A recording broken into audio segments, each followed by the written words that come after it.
여러분 안녕하십니까? 저는 우당 장명훈 원장입니다. 오늘 이 시간에는 성명학에서 그 불용한자에 대해서 간략한 설명을 드리도록 하겠습니다. 불용한자, 말도 많고 또 탈도 많습니다. 성명학적 불용한자, 성명학에서요. 성명학 불용한자.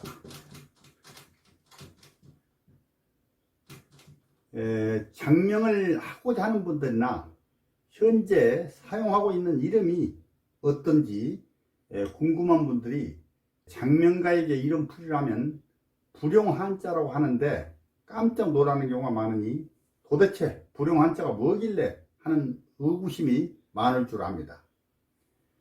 더욱이 대법원에서 선정한 임명용 한자, 임명용 한자는요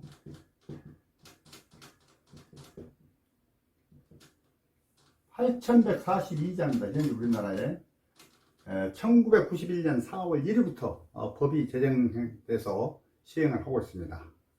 말하자면 임명용 한자 범위 내에서 출생 신고나 개명 시에 아무런 제약을 받고 있지 않는 그런 한자임에도 불구하고 성명학에서는 불용 한자라고, 말하자면 이름에 사용하면 안 되는 한자라고 이렇게 얘기를 하는 경우가 제법 있습니다. 많은 분들이 궁금해 하십니다. 더욱이 많은 성명학 서적에서도 불용한자를 언급하고 있습니다.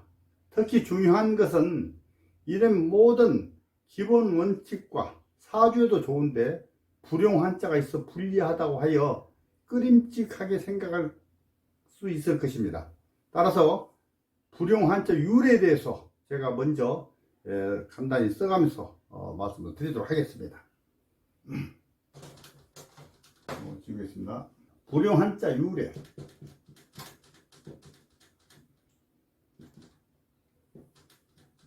유래.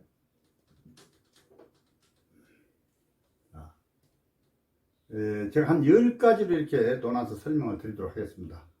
대부분 불용한자에 대해서 도대체 누가 그러더냐고, 누가 그걸 쓰면 안 되느냐고 이렇게 말씀들을 하시는 분들이 많기 때문에 이번 차제에 그 유래에 대해서 간략히 말씀을 드려보도록 하겠습니다. 1번 한자의 자의가요. 한자의 자의. 한자의 자의. 한자의 뜻입니다. 뜻. 한자의 자의가 너무 원대하다. 너무 원대하고 거창하다. 거창하다 이거. 거창한 한자. 첫 번째입니다. 그럼 두 번째, 짐승.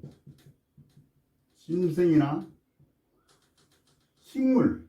식물을 의미한 한자요. 식물을 뜻하는 한자. 한자에 따라서 그러지 않는 경우도 있습니다. 대부분 그런 경우가 많다 이 말씀이에요. 세 번째는요, 어떤 나쁜 의미를, 그러니까 나쁜 의미를 연상한 한자. 연상한다, 이거 생각한다. 한자. 이 세 번째입니다. 그 다음에 네 번째는요, 정신세계의 높은 경지를 의미하는 글자, 한자. 정신세계죠. 정신세계. 세계의 높은 경지를 의미하는 한자.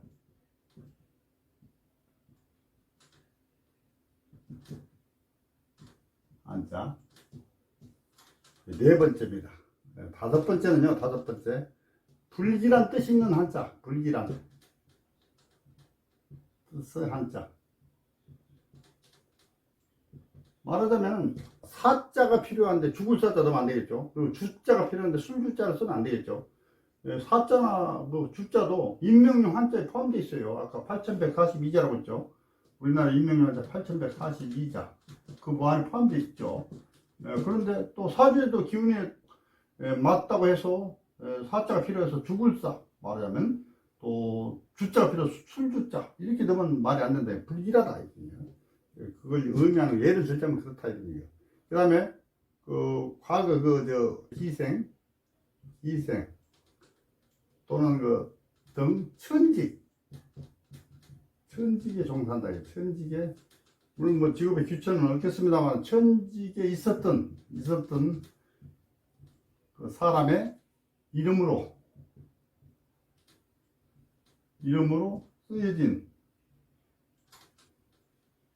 쓰여진 한자요. 돌쇠 그래 물론 한자가 없을 수도 있고 그렇습니다만 그런 그 천직에 있었던 그 사람의 이름으로 쓰여진 한자는 불용한자 범준에 들어간다 이런 말씀을 드려요. 그 다음에 종말의 그 의미를 의미를 내포한 한자 내포한다 이거 내포하는 한자. 일곱 번째가 제가 말씀드렸는데 그 다음에 여덟 번째 분리 막 갈라지는 거죠. 분리의 의미를 가진 한자. 그 다음에 아홉 번째 보인가요? 아홉 번째요. 그 뜻은 좋은데 반대로 좋지 않게 된다는. 그러니까 한자 뜻은 좋은데요. 한자의 뜻은 좋으나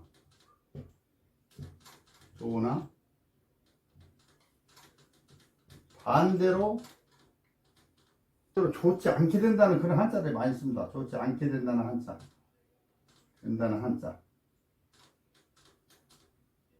아홉 번째입니다. 아홉 번째. 그 다음 열 번째는 잘 안 보인가요? 열 번째는 열 번째 여기다 써있어요. 열 번째는 자연과 관계되는 한자예요. 자연과 관계되는 한자. 얘는 한자.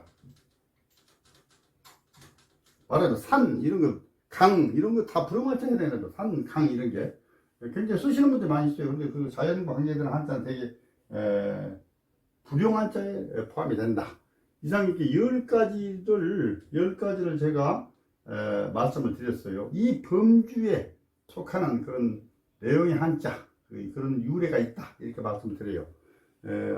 아까 말씀드렸습니다만, 불용한자를 얘기를 하면 어떤 누가 그런 소리를 하더냐고, 택도 없는 소리다. 이렇게 말씀을 하는데, 사실상 나쁜 의미를 가지고 있는 한자들이 너무나 많아요. 인명용 한자, 아까 8142자 중에서도 도저히 이름에 쓸 수 없는데, 인명용 한자로 딱 넣어놨단 말이에요.